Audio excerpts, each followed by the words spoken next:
Hi everyone, welcome back to my YouTube channel Study Band.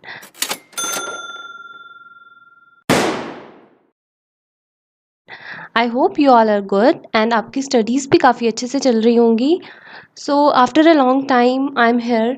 As you all know कि मेरे exams थे तो that's why I was unable to provide you the lectures but now I will try my best कि मैं आपको daily lectures provide कर पाऊँ. Okay? तो जैसे आप जानते हैं कि हमने लास्ट लेक्चर में जो मतलब हमारा लेटेस्ट लेक्चर रहा था हमने टैक्सेशन टॉपिक को स्टार्ट करा था. उस पर already I have given you 2 lectures. तो उसी की कंटिन्यूटी में दिस इज़ पार्ट 3. और अगर किसी ने इसके पहले 2 पार्ट्स नहीं देखे हैं तो वो पहले प्लेलिस्ट में जाकर देखें, क्योंकि कई सारी ऐसी टर्म्स हैं जो मैं यूज़ करूँगी और आपको उसका शायद मतलब ना समझ आए, तो वो मैंने आपको पहले वाले लेक्चर्स में समझा दी थी. बाकी एक बार दोबारा से मैं आपको बता देती हूँ कि हमने लेक्चर में क्या पढ़ा था उन बेसिक टर्म्स के बारे में. सबसे पहले हमने पढ़ा था टैक्स का मीनिंग. टैक्स क्या है? एक मैंडेटरी पेमेंट है जो हर एक रेजिडेंट को जो इंडिया में रहता है उसको डिपॉजिट करना होता है टू दी गवर्नमेंट. और टैक्स ही एक है primary source of income of the government. Government का प्राइमरी सोर्स कौन सा है? वो है टैक्स. बाकी और सारे सोर्सेज भी हैं जिसके थ्रू गवर्नमेंट रेवेन्यू अर्न करती है, but the primary source is tax. Okay. उसके बाद मैंने आपको ये भी समझाया था कि फर्स्ट टाइम इंडिया में कब हमने टैक्स को इंट्रोड्यूस करा था. इन द ईयर 1860 में हमने टैक्स को इंट्रोड्यूस करा. बट ये इफ़ेक्ट में कब आया? ऑन 1 अप्रैल 1962 में ये इफ़ेक्टिव हुआ, मतलब इफ़ेक्ट में आया या वी कैन से फोर्स में आया. बट इंट्रोड्यूस किया था हमने इसको इन द ईयर 1860. और इनकम टैक्स एक्ट और भी कई सारे एक्ट्स होते हैं. वैसे इनकम टैक्स एक्ट के लिए कौन सा ईयर है? 1961. ये आपको इंपॉर्टेंट ईयर्स हैं कुछ जो याद रखने हैं, आपके एग्जाम पॉइंट ऑफ व्यू से इंपॉर्टेंट है. ओके. देन मैंने आपको बताया था कि टैक्स हमारे 2 तरह का होता है. एक होता है हमारा डायरेक्ट टैक्स और एक होता है हमारे इनडायरेक्ट टैक्स. डायरेक्ट टैक्स में मैंने आपको बताया था कि वो टैक्स है जो पर्सन पे हम टैक्स चार्ज करते हैं या वी कैन से जिस पे हम इम्पोज करते हैं वही सेम पर्सन इसको पे करता है. डायरेक्ट है मीन्स जिस पे इम्पोज किया डायरेक्टली वही पे करे. और इनडायरेक्ट टैक्स के केस में हमने पढ़ा था कि जो पर्सन लायबल है टैक्स पे करने को या वी कैन से जिस पे टैक्स इम्पोज हो रहा है वो डायरेक्टली पे नहीं करता, बट इनडायरेक्टली वो किसी और पर्सन पे बर्डन को शिफ्ट कर देता है. दैट इज़ वाई हम कहते हैं कि ये इनडायरेक्ट टैक्स है, क्योंकि इनडायरेक्टली हम किसी और के थ्रू पे करवाते हैं. और डायरेक्ट टैक्स जो होता है किस पे चार्ज होता है? On the income. वैसे ही और इनडायरेक्ट टैक्स किस पे चार्ज होता है? On goods and services. तो जो भी इन गुड्स और सर्विसेज का बेनिफिट लेगा, बेनिफिट कौन लेगा? अल्टीमेटली कंज्यूमर लेगा, जो कंज्यूम करेगा इन्हें. तो इसका सारा बर्डन हम कंज्यूमर में शिफ्ट कर देते हैं इनडायरेक्ट टैक्स को. That is why indirect tax is also known as consumption tax. ये सब मैं आपको जल्दी जल्दी बता रही हूँ. बाकी अगर आपको डिटेल में समझना है तो आप पहले 2 लेक्चर्स देखिए, आपको और अच्छे से क्लैरिटी मिलेगी. ओके. देन मैंने आपको इंपॉर्टेंट एक और बताया था कि डायरेक्ट टैक्स जो होता है it is progressive in nature. जैसे जैसे आपकी इनकम बढ़ती है वैसे वैसे आपको टैक्स भी ज़्यादा पे करना पड़ेगा. और इनडायरेक्ट टैक्स क्या होता है? रिग्रेसिव होता है, कि ये एक तरह से न्यूट्रल रहता है कि जैसे मैंने आपको एग्जांपल दी थी, चाहे अंबानी जाए या फिर कोई बेगर भी जाएगा मिल्क का पैकेट लेने, दोनों को सेम रेट चार्ज होगा. ऐसा नहीं है कि अंबानी जाएगा तो उसको थोड़ा ज़्यादा डिस्काउंट मिलेगा या वो ज़्यादा उसको चार्ज करेंगे, ऐसा कुछ नहीं है. दोनों को इक्वल रेट्स लगेंगे. तो ये रिग्रेसिव होता है. देन हमने और भी कुछ इंपॉर्टेंट टर्म्स पढ़ी थी. एक तो हमने पढ़ा था एसएससी. एसएससी कौन होता है? ये वो पर्सन है जो टैक्स पे करता है. Person who page tax. जो टैक्स पे करता है उस पर्सन को हम क्या टर्म एक नाम दे देते हैं? That is SSC. और इनकम टैक्स ने ये पर्सन्स जो हैं इनको भी डिफरेंट डिफरेंट कैटेगरीज में डिवाइड कर दिया था. That is 7. इनकम टैक्स ने कहा कि हमारे 7 टाइप्स ऑफ पर्सन्स हो सकते हैं. अब आप मुझे बताएंगे कि वो 7 पर्सन्स की कैटेगरीज क्या थी. This is a homework for you. Okay. Different types of persons पढ़ा था. देन मैंने आपको बताया था एक प्रीवियस ईयर का कॉन्सेप्ट और एक असेसमेंट ईयर का कॉन्सेप्ट. प्रीवियस ईयर क्या होता है? जिस ईयर में आप इनकम को अर्न करते हैं. और असेसमेंट ईयर क्या होता है? जिस ईयर में आपने जो इनकम अर्न करी है उसको आप इवेल्युएट करते हैं और वी कैन से असेस करते हैं. ओके. फॉर एग्जांपल अगर आपका प्रीवियस ईयर है 2019-2020, मतलब 1 अप्रैल 2019 टू 31 मार्च 2020, तो इसका असेसमेंट ईयर क्या होता है? सब्सिक्वेंट ईयर जो अगला होता है ना साल, वो हमारा असेसमेंट ईयर होता है. तो इसका असेसमेंट ईयर क्या हो जाएगा? 1st April 2020 to 31st March 2021। और इम्पॉर्टेंट चीज़, प्रीवियस ईयर जो है आपका, it can be less than 12 months, but for the assessment year ये 12 months की रिक्वायरमेंट फुलफिल होनी चाहिए। दैट इज मैंडेटरी कि हमेशा assessment year should be of 12 months। Previous year less than 12 months क्यों हो सकता है? प्रीवियस ईयर क्या है? जिस ईयर में आप इनकम को क्या कर रहे हैं, अर्न कर रहे हैं। ओके, अब जिस ईयर में आप इनकम अर्न कर रहे हैं, ज़रूरी तो नहीं है आप 1st अप्रैल से ही आपने कोई फॉर्म ज्वाइन करी तो आपको वहाँ से सैलरी आना शुरू हो गई, या कोई भी जो भी इनकम आप अर्न करते हैं उसी टाइम से तो आएगी नहीं। मे बी आपने फ्रॉम जून स्टार्ट करा हो तो आपका ईयर क्या बन जाएगा, जून टू मार्च। मैंने आपको बताया था कि इनकम टैक्स में वो फाइनेंशियल ईयर क्या कंसिडर करते हैं, from 1st April to 31st मार्च, वरना ऐसे तो कैलेंडर ईयर भी होता है from 1st Jan to 31st December. But for income tax हमारा फाइनेंशियल ईयर क्या है, 1st April to 31st March. That's why मैं आपको एग्जांपल भी यही बता रही हूँ। 2019-20 में अगर किसी ने 1st अप्रैल से ज्वाइन नहीं करा, मे बी जून से करा है, तो देखा जाए तो प्रीवियस ईयर पूरा 12 मंथ्स का तो हुआ नहीं, तो प्रीवियस ईयर आपका 12 मंथ से कम हो सकता है। ज़रूरी नहीं कि आपने पूरे साल इनकम अर्न करी या आप स्टार्टिंग से ही किसी जॉब में लग गए थे, नो। बट असेसमेंट ईयर अगले साल, जिस साल में आपने वही अर्नड इनकम को इवेल्युएट करना है, असेस करना है, मतलब जिस पे आपको टैक्स लगेगा, वो ईयर आपका 12 मंथ्स का होना चाहिए। बाकी स्टिल कोई डाउट है, you are free to ask me in the comment section, या फिर आप वही, मैं आपको दोबारा बोलूँगी, पुराने लेक्चर्स देखिए 1st 2, उसमें आपको और अच्छे से क्लैरिटी मिल जाएगी। चलिए आज का हमारा जो मेन टॉपिक है उस पर आ जाते हैं। और वैसे भी जो सेकेंड लेक्चर था उसमें मैंने आपको रेजिडेंशियल स्टेटस के बारे में बताया था। उसमें कुछ डेज का क्राइटेरिया था जिसके बेसिस पे हमने डिवाइड कर दिया था कि किस इंडिविजुअल या पर्सन जो भी है हम उसे रेजिडेंट कहेंगे या हम नॉन रेजिडेंट कहेंगे। और रेजिडेंट को भी फर्दर 2 कैटेगरीज में डिवाइड किया था, एक रेजिडेंट बट ऑर्डिनरी रेजिडेंट और एक था resident but not ordinary resident. वो आप मेरे सेकेंड लेक्चर में इसका जो टैक्सेशन पे है उसमें जाके समझ सकते हैं। ये वाली जो बेसिक टर्म्स थी मैंने इसीलिए आपको समझा दी क्योंकि आगे अब जो भी हम पढ़ने वाले हैं और मतलब एडवांस होता जाएगा थोड़ा सा लेवल, क्योंकि स्टार्टिंग में तो मैंने आपको बेसिक बताया ना टैक्स के रिलेटेड कि है क्या क्या है इसमें।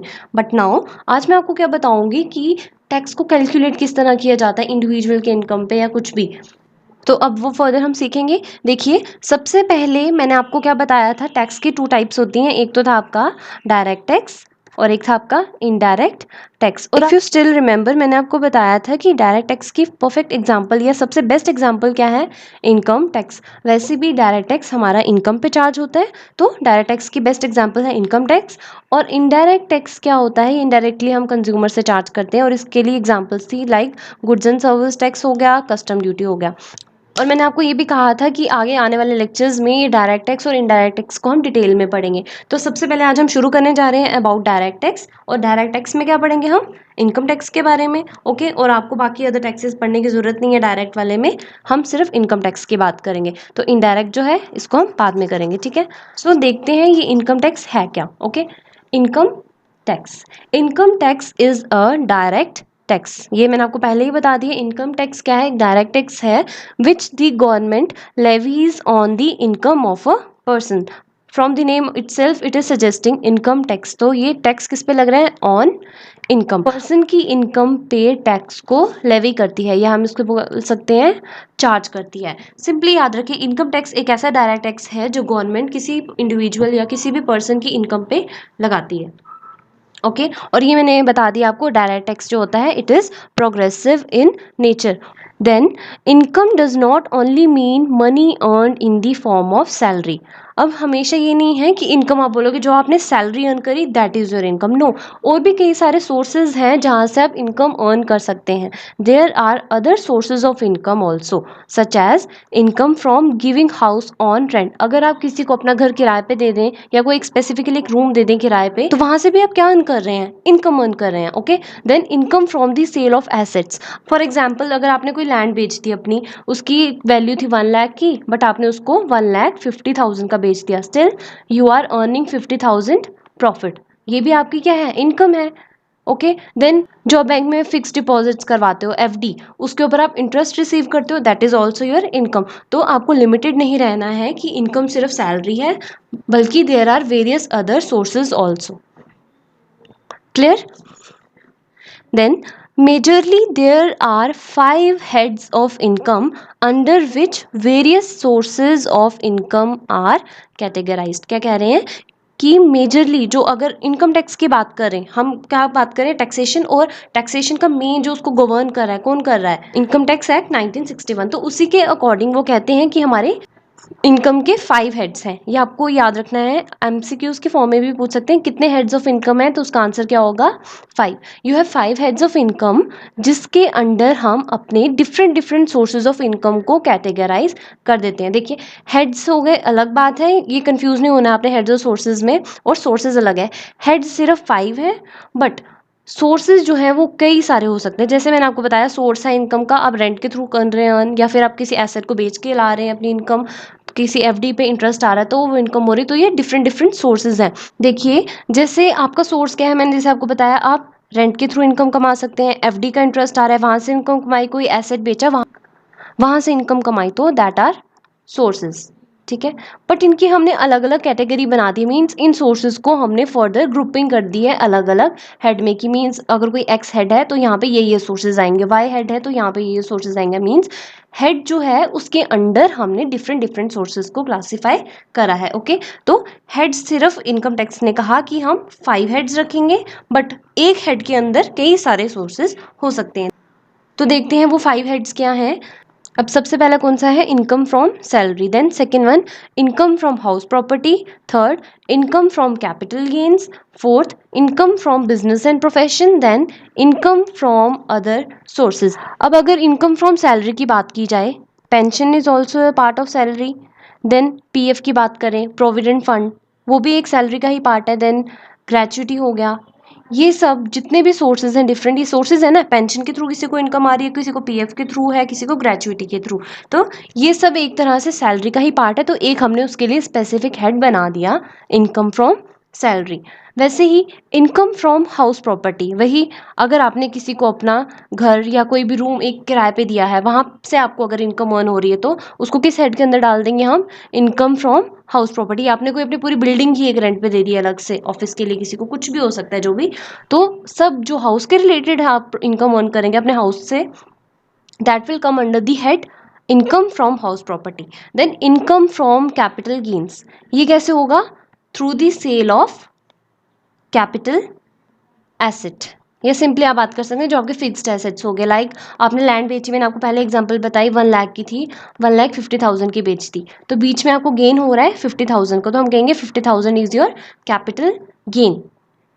तो इनका एक हमने अलग से हेड बना दिया। Then income from business and profession, as the name suggest, अगर आप खुद, आपका कोई प्रोफेशन है, बिजनेस है खुद का, क्या हो सकता है, कोई डॉक्टर हो सकता है, कोई चार्टर्ड अकाउंटेंट हो सकता है, तो ये सब क्या है, इनका अपना एक प्रोफेशन है जिसके थ्रू ये इनकम अर्न कर रहे हैं, तो इसको हम किसके अंडर कैटेगराइज कर देंगे, under the head income from business and profession. Then income from other sources, income from other sources में क्या हो जाएगा, जो ये सारे चारों हेड्स हैं मैंने आपको पहले बताए, जो इनमें नहीं आएगा वो सब कहाँ पे आ जाएगा, इनकम फ्रॉम अदर सोर्सेज में। मीन्स एक्सक्लूडिंग दीज 4 हेड्स, बाकी सारे जितने भी हमारे इनकम अर्न करने के सोर्सेज हैं वो अदर सोर्सेज में आ जाते हैं। लाइक एफडी का इंटरेस्ट हो गया, सेविंग बैंक का इंटरेस्ट हो गया, देन कुछ आपने लॉटरीज के थ्रू इनकम अर्न की, that are also taxable but under the head income from other sources. Okay, तो मेन क्या याद रखना है, you have 5 heads of income, और वो पांचों हेड्स के आपने नाम याद कर लेने हैं। May be they will give you in the form of MCQs कि बताइए इनमें से कौन से हेड्स हैं और कौन से नहीं हैं, तो you have to remember. I hope यहाँ तक आपको क्लियर है। तो चलिए आगे देखते हैं। वही सेम इनकम फ्रॉम सैलरी क्या हो गया, कोई भी सैलरी, पेंशन, देन मैंने आपको बताया पीएफ बता दिया, ग्रेचुइटी बता दी, एक बार मैं दोबारा से एक्सप्लेन कर दिया कि है क्या, इनकम फ्रॉम सैलरी हो गई, ये सब सोर्सेज हैं उनके। देन सेकेंड है income from house property, earn by the assessee from his property, उसने अपनी कोई भी प्रॉपर्टी रेंट पे किसी को लेट आउट कर दी कुछ, वहां से जो अर्न करेगा that will come under the head income from house property.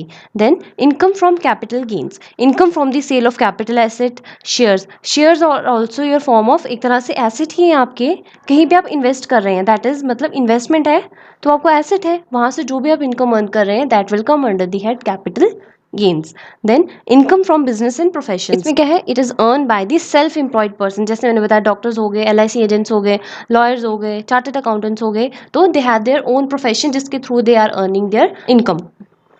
Then income from other sources, every interest हो गया, सेविंग इंटरेस्ट हो गया, लॉटरी इनकम हो गई, डिविडेंड इनकम हो गया। जो भी आप डिविडेंड इनकम क्या है, जो शेयर्स पे आप रिसीव करेंगे।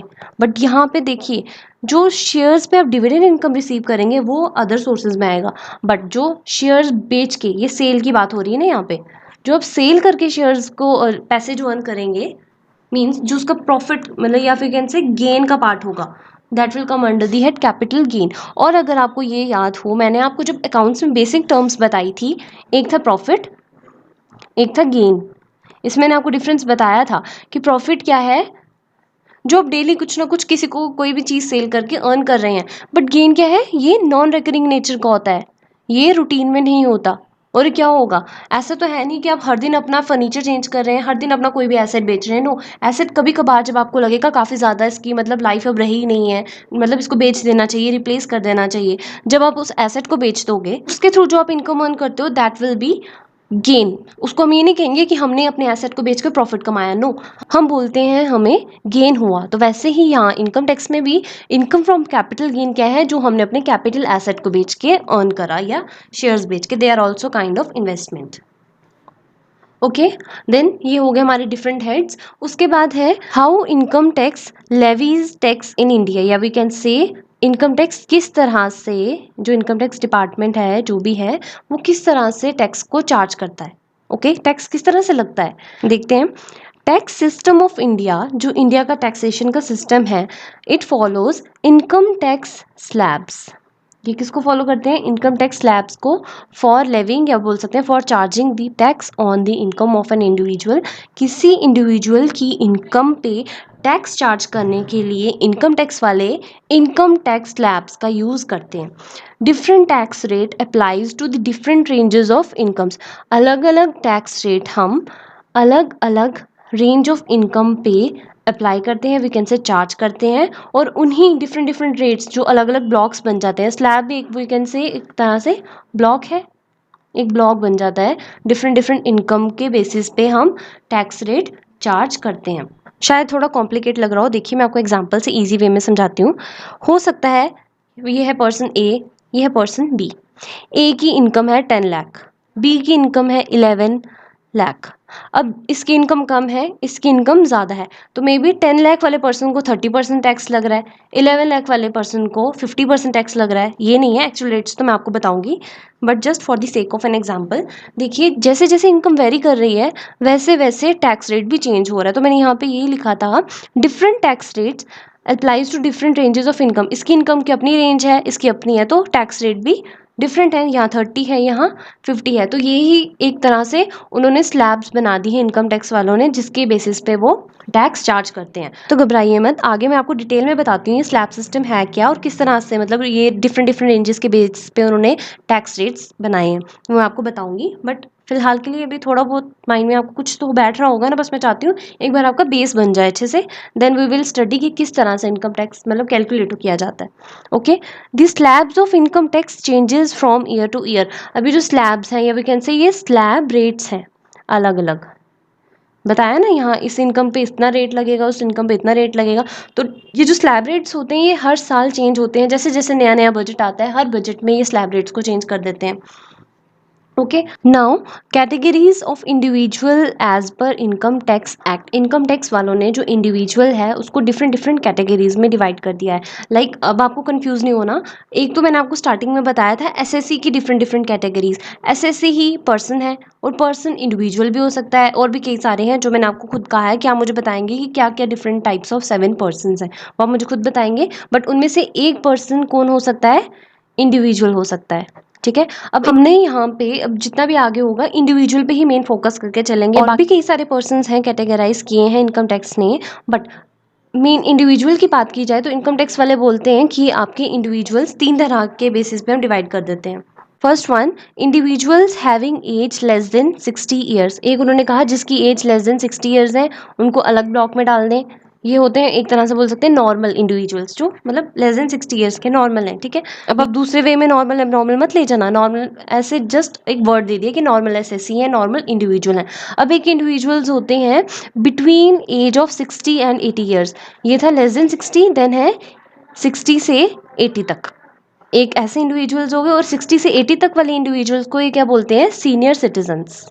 ओके, ऊपर वाले हम बोल सकते थे नॉर्मल सिटीजन्स हैं ये, ठीक है, ये हो गए senior. Then individuals having age more than 80 years, जिनकी ग्रेटर देन 80 ईयर्स हो गए, उनको उन्होंने नाम क्या दे दिया, सुपर सीनियर सिटीजन्स, या वो you can say super senior individuals बोल लो, जो भी, ठीक है। तो 3 तरह के इंडिविजुअल्स हैं, less than 60 years, between 60 years and 80 years, then greater than 80 years. ये आपको याद रखना है, एग्जाम में आपको पूछ सकते हैं। अब मैंने आपको डिफरेंट डिफरेंट एजेस के बेस पे इंडिविजुअल्स क्यों बताए, क्योंकि इनकम टैक्स इन्हीं एज के बेस पे उन्होंने डिफरेंट डिफरेंट स्लैब रेट्स बना दिए। देखिए, सबसे पहला स्लैब है जिन इंडिविजुअल की एज है less than 60 years, means normal हो गए जो, ठीक है। अब जिन इंडिविजुअल्स की, याद रखें, ये माइंड में लेके चलें, जिनकी सिर्फ, अभी किसकी बात करें, जिनकी लेस देन 60 ईयर्स है। अब हम सिर्फ यहाँ पे इंडिविजुअल की टैक्सेबिलिटी की बात करेंगे। अब यहाँ पे कोई बाकी अदर पर्सन का नाम नहीं लिखा, एक चलो मैं और बता देती हूँ, लाइक कंपनी। अब आप ये नहीं पूछेंगे कंपनी को किस तरह से टैक्स लगता है, मैं यहाँ पे सिर्फ इंडिविजुअल की बात कर रही हूँ, क्योंकि आई थिंक एग्जाम में आपको ज़्यादा इंडिविजुअल के बारे में पूछेंगे, बाकी इतना, क्योंकि और भी कई सारे टॉपिक्स हैं, एक टॉपिक से तो इतना आएगा नहीं, तो individual is very much important as compare to others. तो यहाँ पे सिर्फ इंडिविजुअल को लेके चलेंगे। ओके, तो लेस देन 60 ईयर्स वाले एज के जो इंडिविजुअल हैं, अगर कोई पर्सन है जिसकी सिर्फ और सिर्फ ₹2,50,000 तक इनकम है, उसको कोई रेट नहीं लगेगा, नील। देखो, इनकम टैक्स स्लैब ये बना दिए अलग अलग ब्लॉक्स। स्लैब मैंने आपको बताया था ना कि मतलब डिफरेंट रेंजेस ऑफ इनकम के बेसिस पे वो टैक्स रेट्स बना देते हैं। ये डिफरेंट डिफरेंट रेंजेस हैं और ये डिफरेंट डिफरेंट टैक्स रेट बना दिए उनने। जिसकी 2.5 लाख तक इनकम है, उनको कहा आपको कोई टैक्स नहीं लगेगा, यू आर फ्री। बट जिनकी 2.5 लाख से ऊपर हो गई, चाहे 1 रुपया भी ऊपर हो जाएगा ना, वो ये 5% वाले ब्लॉक में आ जाएगा। मीन्स जो मोर देन 2,50,000 और साथ में 5 लाख तक जो कमा रहा होगा, मीन्स देखा जाए सिर्फ अगले 2.5 लाख के ऊपर, और 2.5 लाख जो होंगे उस पर टैक्स कितना लगेगा, 5%। फिर जिसकी इनकम 5 लाख से ज़्यादा है बट बिलो 10 लाख, 5 लाख से 10 लाख के बीच में 20% लगेगा। अभी एक बार आप समझ लीजिए कि कितनी इनकम पे कितना टैक्स रेट लगेगा। बाकी आगे मैं आपको ये भी समझा दूंगी कि किस तरह से हम टैक्स कैलकुलेट करते हैं on the basis of these rates. Okay, और अब जिस इंडिविजुअल की इनकम, याद रखें फिर से बोल रही हूँ, बस बात हो रही है लेस देन 60 ईयर्स वालों की, जिनकी इनकम 10 लाख से ऊपर है, उनको कितना रेट लगेगा, 30%। ओके, ये थे पहले categories of individuals, less than 60 years वाले। नाउ वो इंडिविजुअल्स जिनकी एज है 60 से 80 तक। अब क्या किया इन्होंने, जिनकी लेस देन 60 है उनको कहा कि आपकी सिर्फ 2.5 लाख तक माफ है, 2,50,000। बट जब 60 से 80 की एज में आ गए, और मैंने आपको बताया है ये क्या कहते हैं, इन्हें हम सीनियर सिटीजन्स। ओके, 60 से 80 वाले, यहाँ पे भी है senior citizens, as 60 years but less than 80 years. अब इनके लिए क्या है, उनको कहा कि आपके लिए 3 लाख तक आपको माफ़ी मिल जाएगी, मीन्स 3 लाख तक आपको नो टैक्स।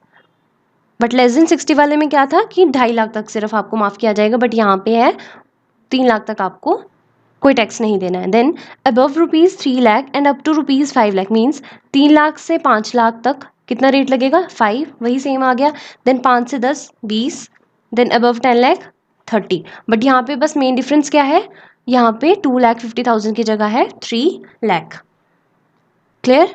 देन जिन इंडिविजुअल्स की एज है मोर देन 80 ईयर्स, या वी कैन से कौन हुए, सुपर सीनियर सिटीजन्स, ठीक है। अब यहाँ पे क्या है, जिनकी 5 लाख तक इनकम है उनको कहा कि आपको कोई टैक्स नहीं पे करना। लेस देन 60 में क्या था, 2,50,000, ठीक है। 60 से 80 में उन्होंने क्या कहा, 3 लाख तक माफ़ कर देंगे। बट यहाँ मोर देन 80 में क्या कह दिया उन्होंने, कि आपको 5 लाख तक कोई टैक्स नहीं देना। उसके बाद 5 लाख से 10 लाख तक आपको 20% लगेगा। इफ़ यू हैव नोटिस्ड, 5% उन्होंने नहीं लगाया, उन्होंने क्या कर दिया कि 5 लाख तक इतना पहले ही हमने उनको माफ़ी दे दी है, तो डायरेक्ट 5 की जगह हम 20% लगाएंगे। 5 वाला उन्होंने यहाँ पे स्किप कर दिया। देन अबव 10 लाख वही 30%।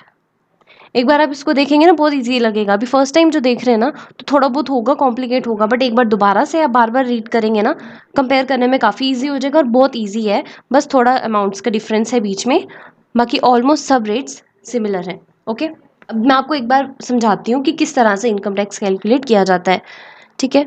अब देखिए यहाँ पे question, calculate tax on total income of ₹6 lakh of mister x who is 54 years old. अब यहाँ पे एज बता दी है, ये क्या है 54 ईयर्स लेस देन 60, तो मीन्स आपको पता है ये नॉर्मल इंडिविजुअल है, कोई सीनियर या सुपर सीनियर की बात नहीं की है। तो एक बार मैं आपको दोबारा यहाँ पे फिर से बताऊंगी स्लैब रेट्स। अब हमने स्लैब रेट्स के बेसिस पे इनकम टैक्स को कैलकुलेट करना होता है, ठीक है। अब नॉर्मल इंडिविजुअल के केस में, या वी कैन से जिसकी लेस देन 60 ईयर्स एज है, उनको पहले जो है 2,50,000 तक तो उनको कुछ नहीं देना है, वहाँ तक वो एग्जम्प्टेड है। तो यहाँ पे उसकी इनकम कितनी है, ₹6 लाख। अब देखिए टैक्स कैसे कैलकुलेट करते हैं, अप टू ₹2,50,000। 2,50,000 तक तो आपको पता है निल, मतलब कुछ टैक्स नहीं पे करना है। देन 6 लाख में से अगर हम 2,50,000 हटा दें, पीछे बैलेंस कितनी इनकम बचती है, ओनली ₹3,50,000। और आप जानते हैं कि सेकंड स्लैब क्या है, 2,50,000 से 5 लाख तक कितना रेट लगता है, 5%। 2 लाख से 5 लाख तक लगता है 5%, तो कितना हो जाएगा 12,500। 2,50,000 इंटू 5%, ओके। 2,50,000 यहाँ एग्जाम्प्ट हो गया। देन नेक्स्ट 2,50,000 पे हमारा 5% लगा, स्टिल जो 1 लाख का बैलेंस है वो नेक्स्ट कैटेगरी में फॉल हो गया, दैट इज 20% के स्लैब में चला गया। और उस पर 20% जब हमने लगाया तो वो कितना आएगा, 20,000, सॉरी ये है 12,500, ओके। सो टोटल कितना हो जाएगा, 32,500। ये हमारा टैक्स निकल गया on the total income of ₹6 lakh. Then next example देखिए, calculate tax on total income of mister A as 75 years. अब एज देखा जाए, ये ग्रेटर देन 60 ईयर्स है बट लेस देन 80 ईयर्स है, मीन 60 से 80 के बीच में आ रहा है। तो मिस्टर ए कौन है, सीनियर सिटीजन, ओके। अब सीनियर सिटीजन का स्लैब रेट आप देखें तो उनको अप टू ₹3 लाख तक एग्जाम्प्ट है, ठीक है। 3 लाख तक उनको कोई इनकम नहीं देनी है, और इनकम कितनी है इसकी, 15 लाख, ठीक है। 15 लाख में से 3 लाख क्या है, एग्जाम्प्ट हो गया, पीछे कितना बचा, 12 लाख। अब स्लैब रेट्स याद करें, 3 लाख तक हो गया exempt, okay. Then 3 lakh to 5 lakh कितना है, वही सेम 5% आ जाएगा।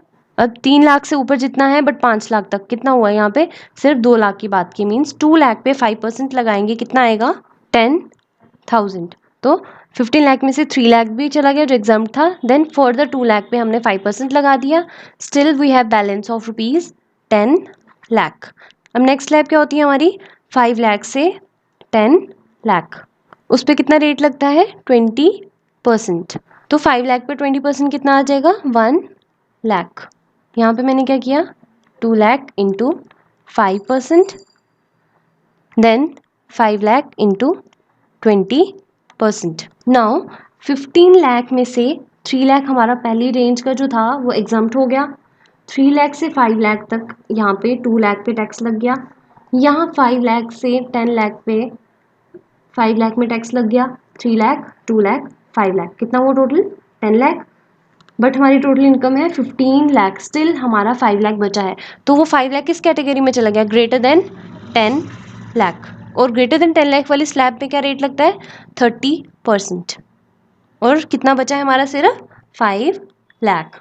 तो 5 लाख पे 30% कितना हो जाएगा, 1,50,000। तो योर आंसर विल बी 2,60,000। तो आपको इतना तो आ गया होगा कि कोई आपको बोले कि बताइए कि इस पे कितना टैक्स लगेगा 15 लाख पे, तो दैट विल बी ₹2,60,000। अभी आगे आपको और थोड़े कॉन्सेप्ट समझने हैं कि टैक्स के बाद भी और चीज़ें लग जाती हैं, सेस लग जाता है, सरचार्ज लग जाता है, वो आगे फर्दर लेक्चर में पढ़ेंगे। बट स्टिल बेसिक कितना टैक्स लाइबिलिटी आपका बनेगा, दैट विल बी ₹2,60,000।